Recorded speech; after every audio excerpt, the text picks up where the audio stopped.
So we've established the importance of building yourself up physically and mentally by taking on challenges, because when you do this, you begin to understand who you are and how you operate under pressure. But this requires you to overcome the temptation to live passively or do the bare minimum just to get by. To grow, you have to actively seek out opportunities to challenge yourself. And I have found that most people don't know where to start. So today, I want to share one of the challenges I've participated in every year for the past 6 years.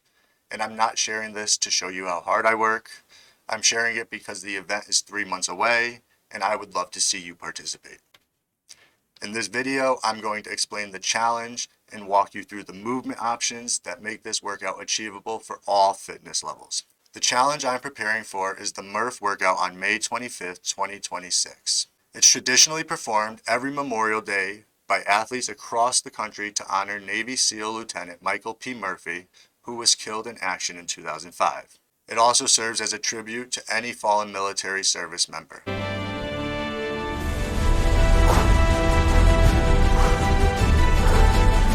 Setting up a challenge like this removes the pointlessness of working out. It gives direction to the training, and it makes me look forward to overcoming my past self. When I finish the workout, I have a clear game plan for where I need to improve next. Even if you're new to working out, there are plenty of ways to substitute movements you struggle with for movements you can perform safely and effectively. And if you have any medical concerns, injuries, or conditions, consult a qualified professional before beginning this type of training. Train hard, but train intelligently. If you begin training today with the functional bodyweight workouts I share at the end of this video and consistently progress, you'll build the endurance and mental toughness needed to complete the version that works for you. So let's get into it. The RX version is performed with a 20-pound weight vest. With the vest on, athletes will complete a 1-mile run, 100 pull-ups, 200 push-ups, 300 air squats, followed by a final 1-mile run. And that's the full version. Now here's something important. Most people do not perform all 100 pull-ups, 200 push-ups, and 300 squats straight through. They do something called partitioning. They partition the reps into smaller sets, commonly 5 pull-ups, 10 push-ups, and 15 squats repeated for 20 rounds. Breaking the workout up strategically makes it far more manageable and keeps your performance consistent. Scaled options allow you to modify movements so you can train safely and intelligently. So don't let your ego stop you from participating just because you can't do RX. 2 out of the past 6 years, I had to scale the workout because of knee surgery, and what I learned is this: what you can't do this year becomes your goal for next year. You're better off scaling appropriately and achieving the intended stimulus than overwhelming yourself by attempting movements you haven't mastered.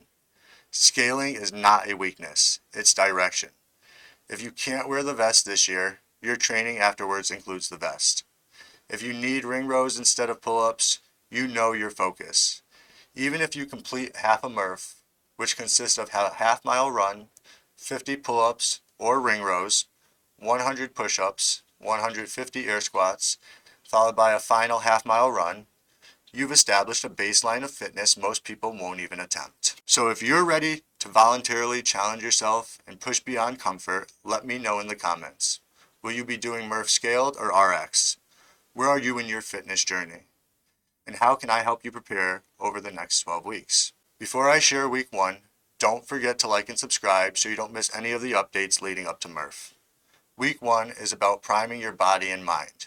You'll focus on mastering foundational movements, pushing, pulling, squatting, and running. By the end of the week, you'll have a baseline measurement and clarity on which version of Murph you'll perform and your strategy for completing it. It's crucial that you document everything: the time to complete a workout, how you broke up sets, where you struggled, where you could improve, and your perceived exertion during the workout. You'll complete 4 workouts this week. So workout 1 has a scaled and RX version. The RX version is 150 wall balls. The scaled version will be 150 air squats. Every time you stop, perform 5 push-ups. Aim for 25 unbroken reps before resting, and then document your time. Workout 2 is an EMOM for 10 minutes.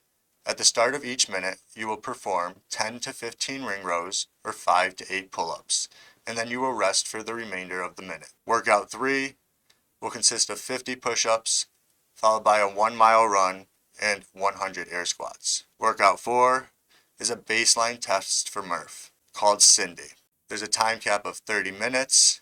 You will perform 20 rounds of 5 ring rows or pull-ups, 10 push-ups, and 15 air squats. Finish when you complete 20 rounds or hit the 30-minute cap. And that's enough to get started. You don't build confidence by thinking about it.